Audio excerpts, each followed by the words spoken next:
It's been about a year since engine swapping my Civic, and it's been pretty great, aside from one major flaw.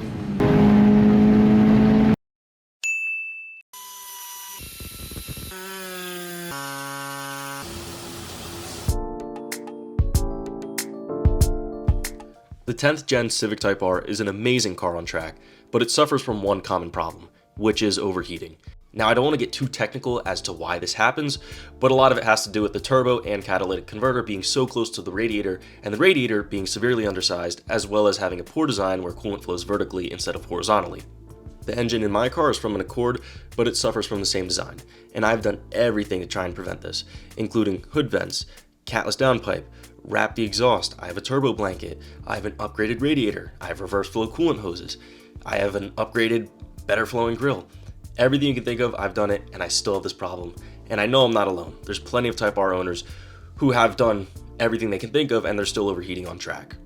Driving on the street, the car is totally fine with temps, and even for the first couple laps on track, it's okay. But when you're pushing 3 or 4 or more laps, it quickly starts to climb up into that 230-degree range. And I want to be at the point where I can do a 20-minute session, pushing it as hard as I want without worrying about overheating. One of the only options I found beyond what I already have done is this Mishimoto secondary radiator. And my two problems with this are that, one, it's pretty expensive for what it is, and two, it would probably need some modification to fit my car. So I did a little more digging, and I found this custom DIY thread by Alpha Digital describing a install on a secondary radiator, which allows for more capacity and more room for coolant to be cooled down. And his thread was super detailed, broke down all the materials, the steps, everything. And there was a whole discussion. I read it. People said it works. It's a good idea. And I figured, you know what, this is something I could do. And it's affordable. So I ordered the parts and got to work. Because the bumper was already coming off, there were a couple upgrades I wanted to do while I was there. One of them being this tow hook from Wonderland Racing. Super simple, bolts right on. Unfortunately, I get towed more than I'd like to admit, but that's what you sign up for with modified cars. But this fit on no problem, and now I have a little tow hook for next time I get towed, probably soon. Moving on to the actual install, first thing I did was I mocked up the radiator, fit it in the space, got some measurements, checked to make sure everything fit. You'll notice it goes in front of the primary radiator, and then it should still fit behind the bumper. So measured it up, and I picked some ideas from the thread. And what I ended up deciding on was getting these L-shaped corner brace brackets. And you'll see in a minute I start mocking that up. And my plan is to mount that to the top of this bumper support, as well as at the bottom on that crash bar in the front. I cut out a section and drilled some holes for the mounting of the upper tabs. It's pretty straightforward, just a little bit of bending, cutting, and it came out pretty nice, as you see here. Now the lower section was a little bit more involved. It took a little bit of persuasion with a hammer and some bending, but you can see here the difference between before and after, and I actually got it right to the perfect shape. After that, added a little bit of paint, especially on the top part, because it is made out of steel, so it will rust. Put some thread sealer on, and got the whole thing set up so you can see what it looks like with all the tabs and then the drain on the side.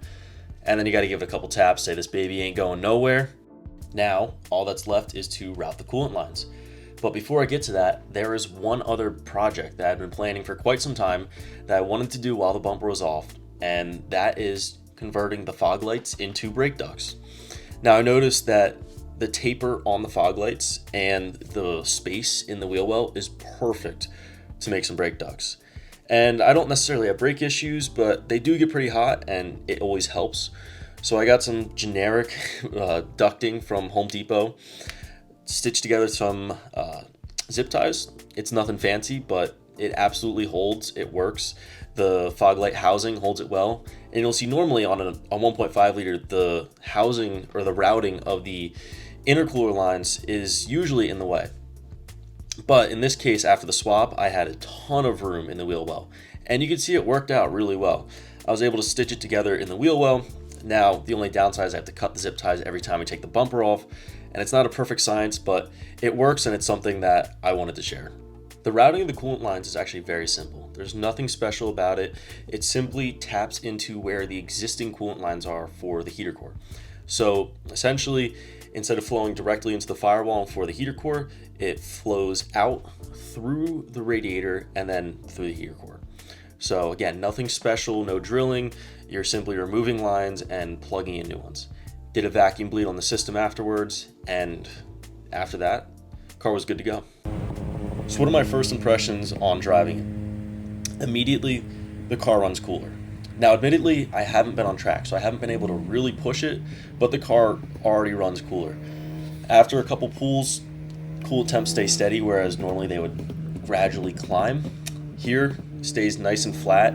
A couple other quirks that I did notice: car takes a lot longer to warm up, especially because I did record this a long time ago. This was in the winter, and it took quite a while to get to operating temperature. It takes a while for the heat to kick on, and sometimes if you're driving it when it's 30, 40 degrees, it barely even reaches operating temperature. In fact, it gets stuck at like 150 degrees, which, I mean, it's good, it's working, but it's almost working too well.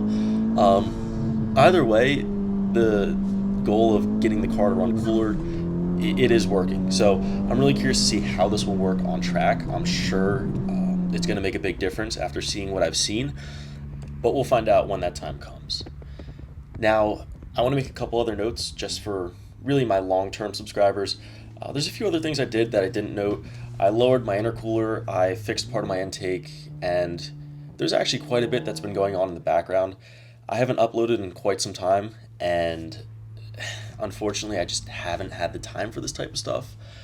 As much as I do miss it, it's not a priority, and I've had a lot going on, and there's a lot that's changed. The Civic has had quite a few complications, I will admit. If you guys want an update video on where that car is, what's been going on, I can let you know.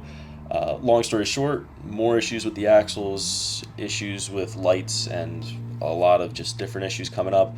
I bought another car, and yeah, there's been quite a bit going on. So if you guys want an update video or anything in particular, if you want something specific, always feel free to request it. I love hearing some of the suggestions you guys have. But I apologize for not being more active. I feel like I left a lot of people hanging. I'm trying to come back just because I do enjoy it and I want to make more videos, but I'm just trying to find the time. Again, I had just a ton of stuff going on in my life. Nothing bad necessarily, just been really busy.